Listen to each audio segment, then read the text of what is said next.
তোমার সন্তান হয়ে পরে কষ্ট করে এসেছি বলে আমার পুত্র বলে বলে নাও মা গো। আমার পৃথিবীর মধ্যে কেউ নেই। তুই যখন আমায় বারে বারে বলছিস তোকে আমি তিনটে প্রশ্ন করবো, সেই প্রশ্ন উত্তর দিতে পারিস সতীর পুত্র বলে নিব পারে, না হলে তোকে থাকে বার করবো এই গ্রুপের জন্য। আজ মা হয়ে সন্তানকে তুমি তিনটি প্রশ্ন করবে মা গো। হে আল্লাহ, আজ মা হয়ে সন্তানকে তিনটি প্রশ্ন করে আল্লাহ আমি যেন মায়ের উত্তর দিতে পারি, প্রশ্নের উত্তর দিতে পারি। আল্লাহ তুমি এই ধরাধামে আসার সময় আল্লাহ তুমি আমাকে জিভাই দিয়েছিলে হাল, জিভাই দিয়েছিলে ফাল, যাকে যেটা বলবো সেটাই হবে মহা। মা জননী বলো মা তোমার প্রথম প্রশ্ন। তবে বলতেছি আমার প্রথম প্রশ্ন, তবে সেই রকম রক্ত তোলা হয়েছিল এই দেবসন্তান নদীর উপরে, ওই রকম রক্ত তোলা হইতে হবে তো এই জমির উপরে।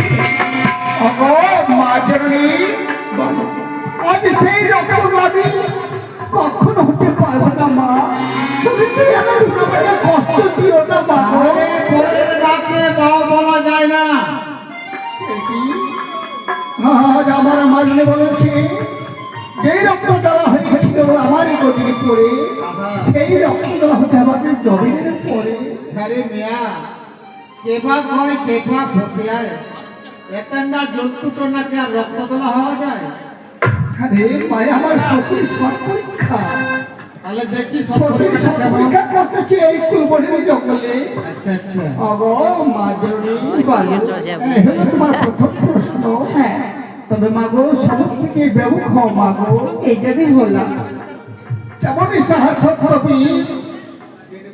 আরে পঞ্চগুলো মারিয়ে দেয় যেগুলো ঈশ্বর মাধব বলে কেমন গায়ে ফুক দিল।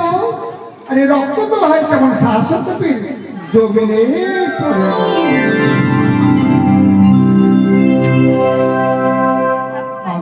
মা জননী আজ তোমার কথায় মাগো আমি পড়িয়াছি দলে, সেই দলে অগমা তুমি আমার বলা কি হস্তনায় পদ্মনায় বাচ্চা তুই করে আছিস দলা দলা কোন শরীর বাচ্চা দেবে কেমন করে দেবো বলা? তোকে যে স্বামী ইনসান হতে হবে বাবা। স্বামী ইনসান হতে হবে মা? হ্যাঁ বাবা। তবে সব থেকে বেমুখ মাগো এই জন্য লা ইলাহা ইল্লাল্লাহ মুহাম্মাদুর মাগো এই আমি স্বামী নিঃসান হয়েছি মা, এবার তোমার বিশ্বাস হয়েছে তুমি পুত্র বলে করে নাও মাগো। দাদা এখন আমার দুটি প্রশ্ন বাকি আছে। বলো তোমার দ্বিতীয় প্রশ্ন। তাই বলতেছি বাড়ির পাশে আছে চন্দন বৃক্ষের গাছ, একজোড়া চন্দ্রমুখীকে ভিড় কুটিও না, সেই ঘর পরে তোকে ডাইলারে পদে পদে সামান হইতে হবে। আমি হইতে যদি পারি সতীর পুত্র বলে নিব বলে, না হলে ঝাঁকে বার করে দেবো এই গ্রহণ জগৎ থেকে। মাগো মাজনী, বলো যে তুমি দ্বিতীয় প্রশ্ন আমাকে দিয়েছো, আমি কি করে চন্দন বৃক্ষের কাছে ডাইলে পদে পদে সওয়াল হব মাগো? বলো যদি হতে পারি তাহলে তুমি পুত্র বলে কোলে নিবে মা। তবে আমি তোমায় বলে নিব। মাগো তোমার দাও তো পদুকা দুটি, এই যে আমি তোমার হাত দেবে না।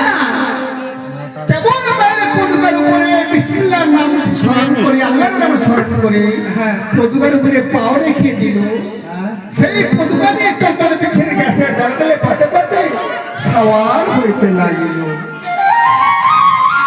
ওগো মাজনী, বলো আর আমি চন্দন পিছের কাছে জঙ্গলে পথে পথে সওয়ার হয়েছি মা, তোমার বিশ্বাস হয় তাহলে পুত্র বলে চলে না। তোমায় আমি কি করে বলে নিব? আরে বাবা আমার কথা ধরে আরে গাছের দেশ থেকে নিজে না এই দেবসন্তার সতীর পুত্র হয়ে তবে এখন দীর্ঘদিনের নামতে হলো না, তবে সমুখ থেকে বেউ ক্ষমা আমি হয়েছি। মোহাম্মদ আইনুর রাসূলুল্লাহ। এবার তোমার বিশ্বাস হয়েছে না তবে পুত্র বলে করে নাও মা। দাঁড়াও, আমার এখনো 3 নম্বর প্রশ্ন আছে। বলো মা তোমার দ্বিতীয় প্রশ্ন। তাই বলেছি